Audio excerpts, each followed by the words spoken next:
So the word Nitrobacter and Nitrosomonas, these are the two different groups of bacteria, but they share the similar nutritional metabolic activities. So that's why I included here. Nitrobacter belongs to Alpha-Proteobacteria and Nitrosomonas belongs to Beta-Proteobacteria, because of their similar functions, I included it here. So they are commonly called as nitrifying bacteria, and they serve a very important role in your soil, and they are a source of providing the nitrogen source, and they provide uh, nitrogenous compounds. So they convert the uh, fixed nitrogen into the compounds which can be readily utilized by the microorganisms. So they actually oxidize ammonium ions, which are fixed by nitrogen fixing bacteria, so into nitrites, and then it is converting them. Nitrobacter species basically convert ammonium ions to nitrite, and Nitrosomonas species, they uh, further oxidize them to nitrates. So together they are called as nitrifying bacteria, but one of this group is actually playing a role in the first step, and it is participating in the later step. So together they are called as nitrifying bacteria, and the process is called as nitrification. So this group of nitrifying bacteria uh, is very much important in playing a role in soil fertility. So without their activity, so it is very much common that a soil may face soil region may face some productivity issues, right? So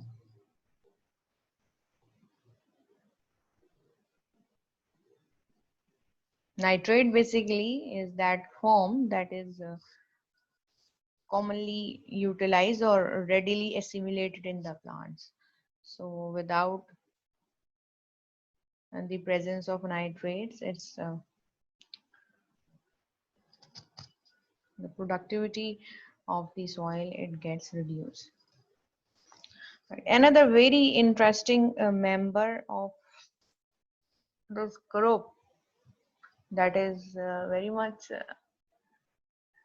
common around you is the Wolbachia. It is reported that almost 75% species of the total species of the phylum Arthropoda, they are infected with Wolbachia.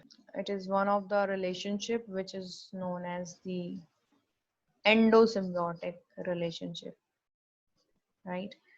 So they mostly don't cause any infection in the insects.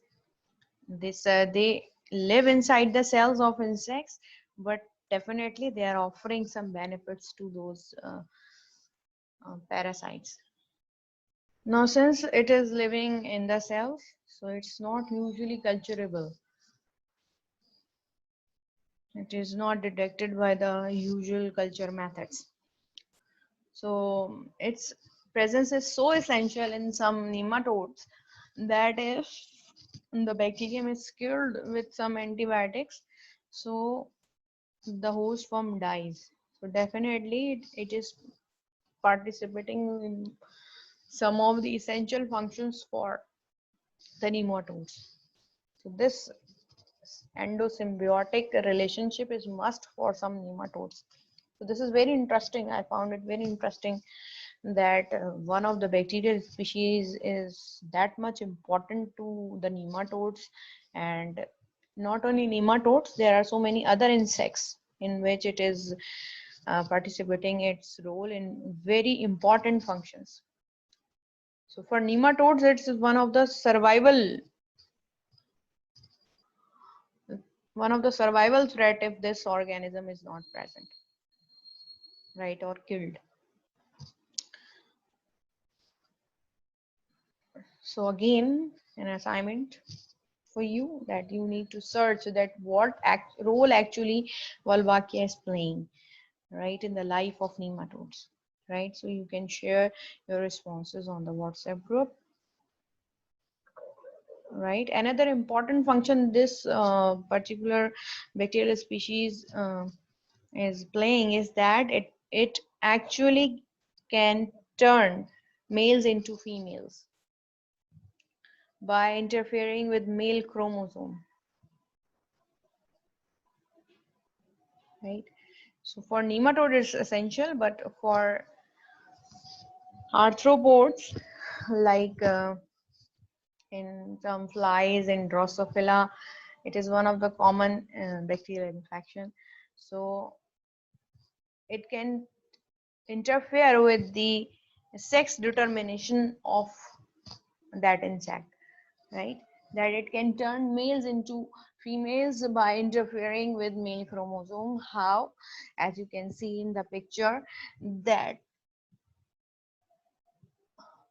it may be a case that neither males and females both are not infected with the Wolbachia. So when they are not infected, they will produce offsprings which will be uninfected. This is one of the case. Another case would be that it may infect one of the male insect and females are not infected. So what happens actually, this Wolbachia strain is actually transmitted, this Wolbachia infection is transmitted to offsprings by an infected female insect. Male cannot transfer this infection. Even if it is infected, it cannot transfer this infection to the offsprings, right? So what happens if the male is infected? So this particular bacterial species, it is shown in the yellow dots here. So this bacterial species, actually it interferes with the male chromosome, it condenses the male chromosome, and when during sperm formation, right? So when those sperms they fertilize the eggs, what will happen? It leads to the killing of the embryo, right? So if the male is infected with Wolbachia, so what will happen? There will be no chance of offsprings because the resultant embryo would get lice or would not develop into a new insect. But if a female is infected with this infection, what happens? It can transmit this infection to the offsprings, right? So offsprings will also be Wolbachia infected insects. If both are infected, then in that case, the offspring insects will be infected.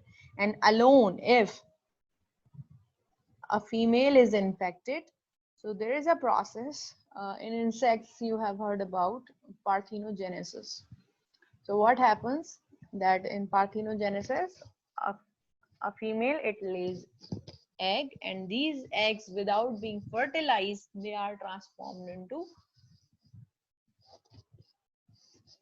into new offsprings. So this process is known as parthenogenesis. So in that case, the parthenogenesis can be done by only female insects. So if the female is infected, then it will lead to the infected offsprings, all will be the females, and in that case they can actually favor the male, they can favor the females over males, right? So you can see how important this bacterial species is and how can it plays its role, because you see that female mostly the infections that are transmitted by insects, they can be they are usually spread by the biting of the female insects, like for example dengue. So it is giving you a hint that by using some genetic methods, by using some engineering, you can control some of those infections that are caused by insects, biting of insects.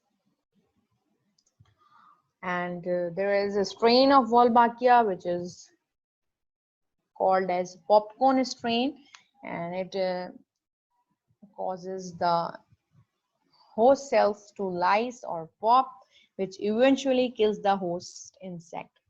So usually Wolbachia, it maintains endosymbiotic relationship, but definitely there are different strains, and one of the strain is the virulent strain. So that strain, if it infects the insects, what will happen? It causes the host cells to lyse, and definitely it kills the host insects. So it also gives the hope towards the control of mosquito population mostly. So this approach can be used to kill the mosquitoes by using the virulent strains of Wolbachia and against the mosquitoes, and definitely targeting the female mosquitoes, and you can control some of the infections in the areas where the insect bitten infections, they are common. One thing more I would like to discuss while studying Wolbachia and while making this lecture, I found two reports, two scientific reports, scientific research papers in which they claim that